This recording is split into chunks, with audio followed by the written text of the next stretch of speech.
Welcome to our explainer. Today, we're diving into a short but incredibly powerful piece of writing. It gets right to the heart of judgment, compassion, and it all kicks off in a place that's supposed to be for healing, a doctor's waiting room. All right, so let's get right into it. The piece we're looking at, it doesn't ease you in. Nope, it drops you right into a single, really uncomfortable moment. You can just feel the tension in the air. And there it is, the first action.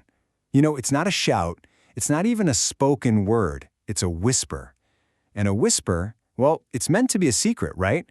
It's designed to exclude someone.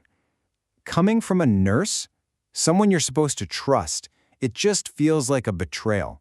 It instantly creates this divide between those in the know and the person being talked about. So first the whisper, and then this, the stare. And notice the word used is stared, not just glanced. It's heavy, it's intense, it's pure judgment. You could say the whisper was the accusation, but this stare, it's like the silent verdict from a jury of your peers. And it's coming from another mother, someone who you'd think might understand. And then we hear what was whispered. This is the line that just lands with so much weight. It's an accusation and a condemnation all wrapped up in one. Think about it. In just a few words, a whole person's complex situation is boiled down to a single, shameful act. This right here. This is the moment stigma is born. So what exactly is this force we're seeing in action? The source doesn't just show us this painful moment, it actually gives us the word to understand it. What that mother is feeling has a name. A mark of disgrace. Wow. That phrase just perfectly captures what that whisper and that stare were all about, doesn't it? They were meant to mark someone as different, as less than. And that's how stigma works. It isolates people.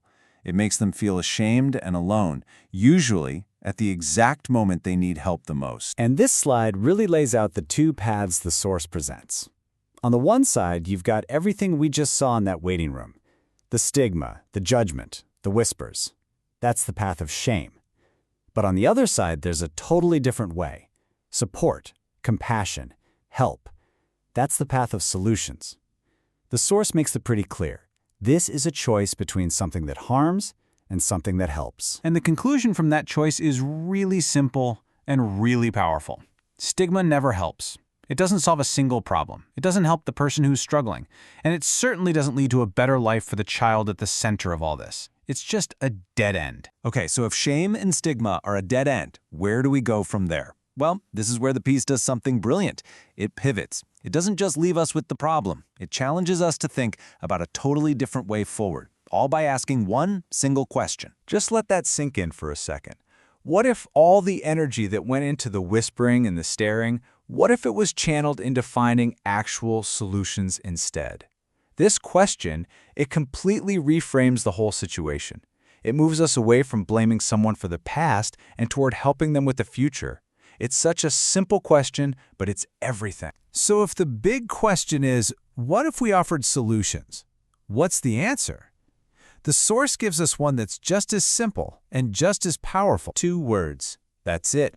So you have stigma never helps. And the answer? Support does. That's really the core idea of this whole piece. The answer to these incredibly complex human issues isn't more judgment.